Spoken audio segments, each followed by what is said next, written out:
Unless you've been living under a rock for the last 2 months, you've probably heard that President Biden and his cronies in the White House have cooked up a new unconstitutional gun control rule for the ATF to enforce. They call it moving the US as close to universal background checks without passing a new law.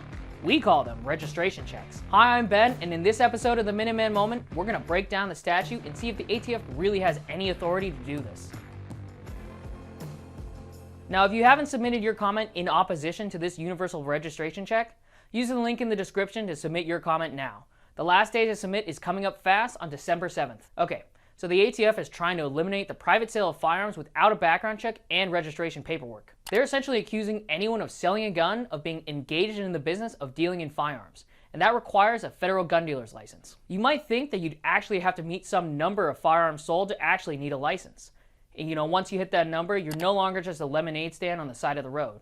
You've got to get a business license and obey some local regulations. Well, in 1979, ATF decided against establishing a threshold number on the theory that gun-owning patriots like you could simply stay below that threshold and avoid obtaining a license.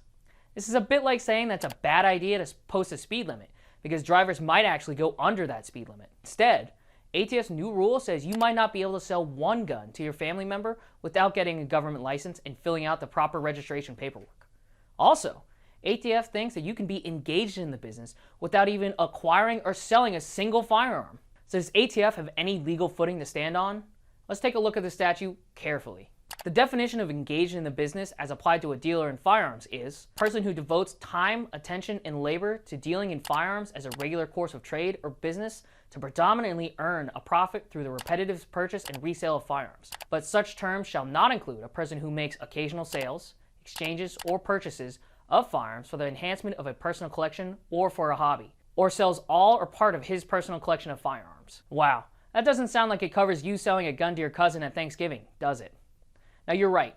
Contrary to ATF's proposed rule that a person can be engaged in the business without even making a business deal, the statute enacted by Congress contains at least 6 clear indicators that more is required, including the use of firearms in the plural, regular course of trade or business contemplating a series of events, repetitive, meaning more than once, requiring actual purchase and resale, which requires firearms to be resold, not just sold.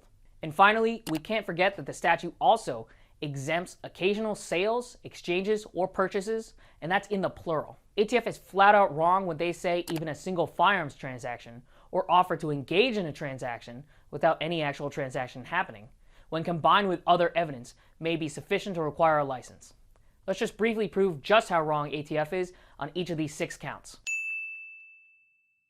First, when writing the statute, Congress was clearly thinking about a business that sold more than one firearm, and clearly more than 0. The plural firearms appears repeatedly throughout the statute, so obviously dealing means more than just one firearm. Secondly, the statute clearly requires a dealer's conduct to be part of a regular course of trade or business. That means a series of events demonstrating an overarching business purpose and mindset. On the other hand, isolated events, like a mere offer to sell or even a single completed transaction, do not prove regularity or a course of business. Third, in order to be engaged in business, one also must be engaged in the repetitive purchase and resale of firearms.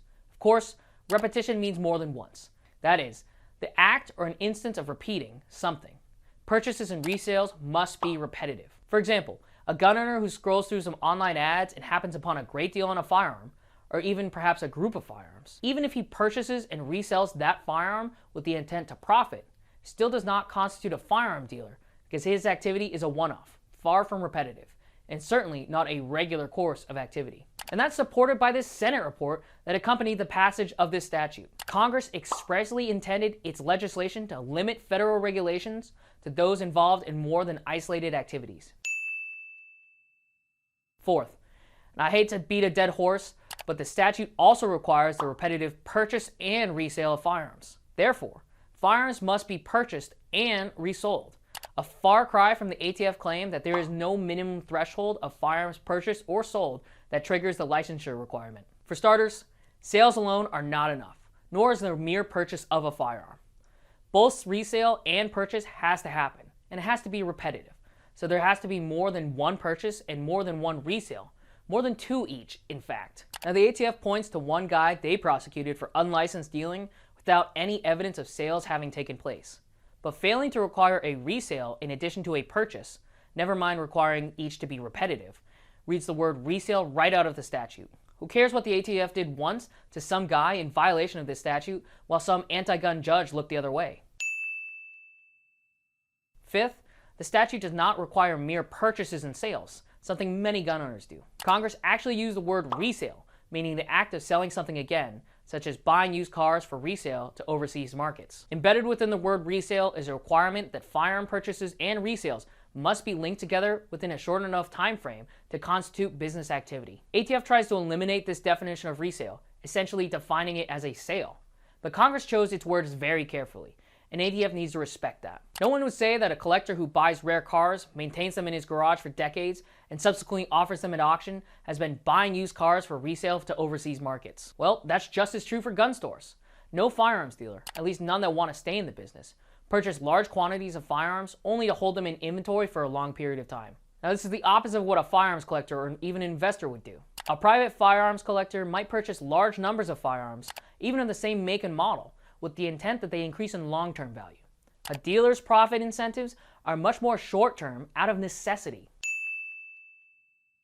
And finally, the statute contains explicit exemptions, a statutory safe harbor, to being engaged in the business based on the occasional sales, exchanges, or purchases of firearm for the enhancement of personal collection or for a hobby. Each of these terms used in this part of the statute is a plural.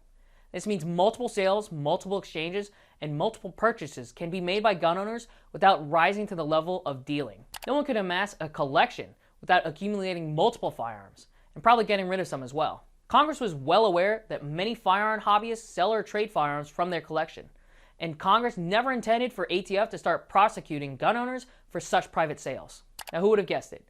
Biden's ATF is totally overreaching with their latest ATF rule. The plain text of the statute proves at least 6 ways the ATF's final rule is full of crap. Now, my final question is, why haven't you submitted your comment yet? Now, thanks for watching. Be sure to like and subscribe to stay up to date on all of GOA's latest fights for your rights.